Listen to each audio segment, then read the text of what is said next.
So, singer-songwriter Ed Sheeran is threatening to quit music if he loses this huge copyright infringement lawsuit.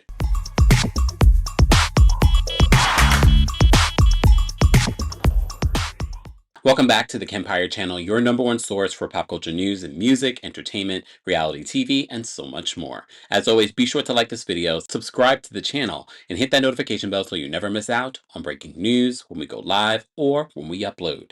So it's almost perfect for me that I'm in London when King Charles's coronation is happening, but also this story that I saw yesterday that was going around multiple media outlets about Ed Sheeran threatening to say, like, I'm done with music if I lose this $100 million lawsuit that he's facing. You may have heard about this lawsuit. It feels like a couple of years ago, about the Marvin Gaye family and the state accusing Ed Sheeran of using a portion of the Marvin Gaye song "Let's Get It On" in his song "Thinking Out Loud." So we cover a variety of different pop culture news and hot topics, but this one particular has my interest, especially recently, because now Ed Sheeran is saying that he would be done with music if he loses this case, and he said this in court. So let me just give you a little history behind this story. Our friends over at The Independent write this. A Manhattan jury is expected to hand out an imminent verdict in the Ed Sheeran copyright trial.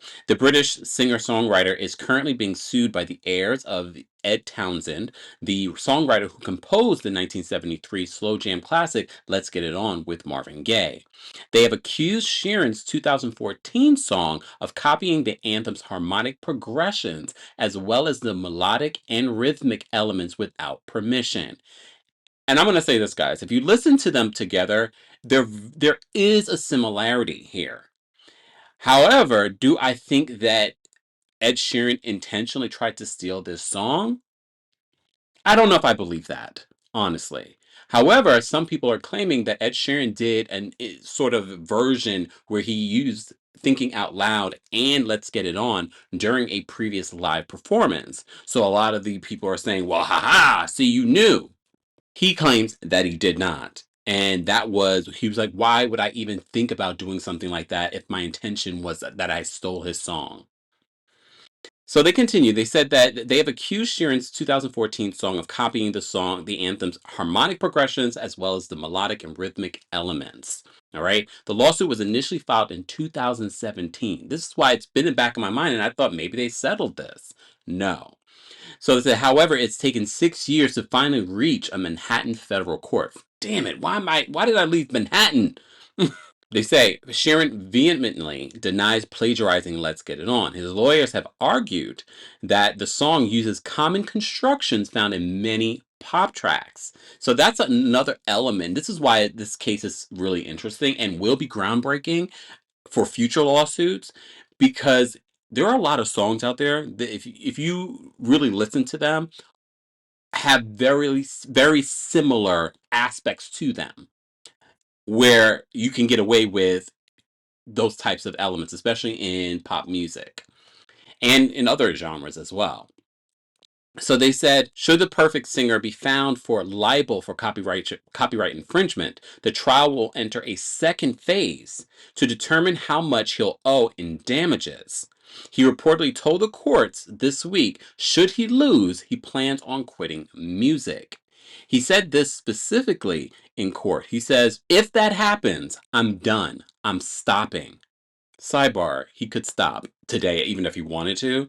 Ed Sheeran's music has gone leaps and bounds from touring to his own publishing. He's made a lot of money. He doesn't need to even create new music. He could tour off of the music he has now. Because also think about that. If he says he's done, he could mean I'm done creating music. Anyway, he says this. If that happens, I'm done. I'm stopping. He says, I find it really insulting to devote my whole life to being a performer and a songwriter and have someone diminish it. So last week, Catherine Townsend Griffin, the woman currently suing Sheeran for plagiarism, had to be carried out of court after suddenly collapsing.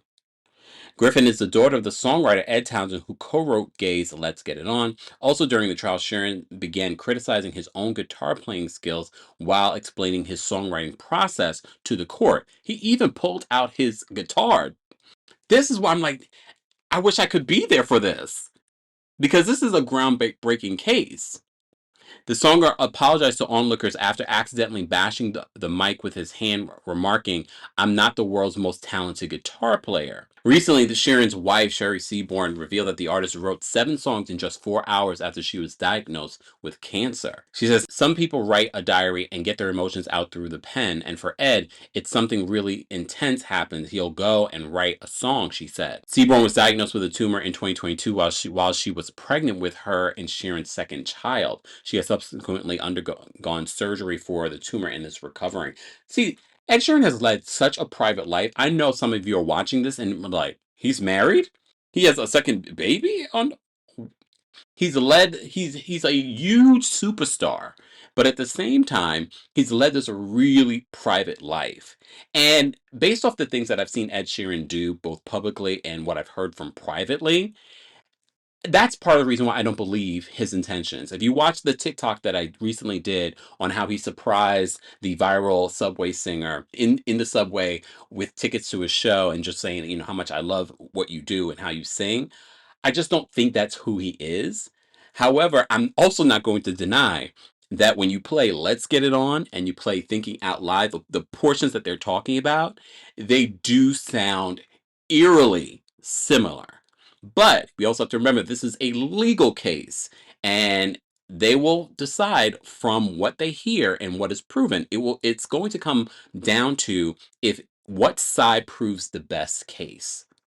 And I don't know about you, looking forward to seeing what the result will be in this case and and how that will open up the floodworks for other songs that might have similar issues or other people that want to just sue. This is where people start to get litigious.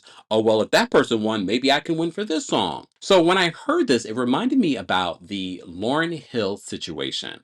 Remember when Lauryn Hill was put out her album, The Miseducation of Lauryn Hill, and then she was sued by some of the musicians and writers that were part of the project? And everyone says, I believe it was one of, I don't know, it was what's his name from The Roots, but one of Lauren's peers said that she was never the same after she had to deal with that lawsuit because the questioning of her integrity and her art really messed with her head. And as soon as Ed Sheeran said that in court, that's immediately what I thought. Like I said before, I don't know if he had ill intentions or not. I don't believe so, just based on what I can tell you, and I don't know the man. The same with Lauren. Do I think that she had ill intentions? No. I believe that situation was also settled out of court. Guys, I want to know your thoughts on this. This is a major, major lawsuit, and it's a major, major story within the music world. Let's continue this conversation in the comments section. As always, all you musical experts and all you attorneys, I love to hear your perspectives. And again, that doesn't mean one is more right than the other. Everyone will have a different perspective on the situation and how it can be proven and what it will mean for the music world and the legal world. Let's continue this conversation there. As always, be sure to like this video, subscribe to the channel, and hit that notification bell so you never miss out on breaking news when we go live or when we upload. I'll see you guys in the next video. Thanks for watching. Ooh,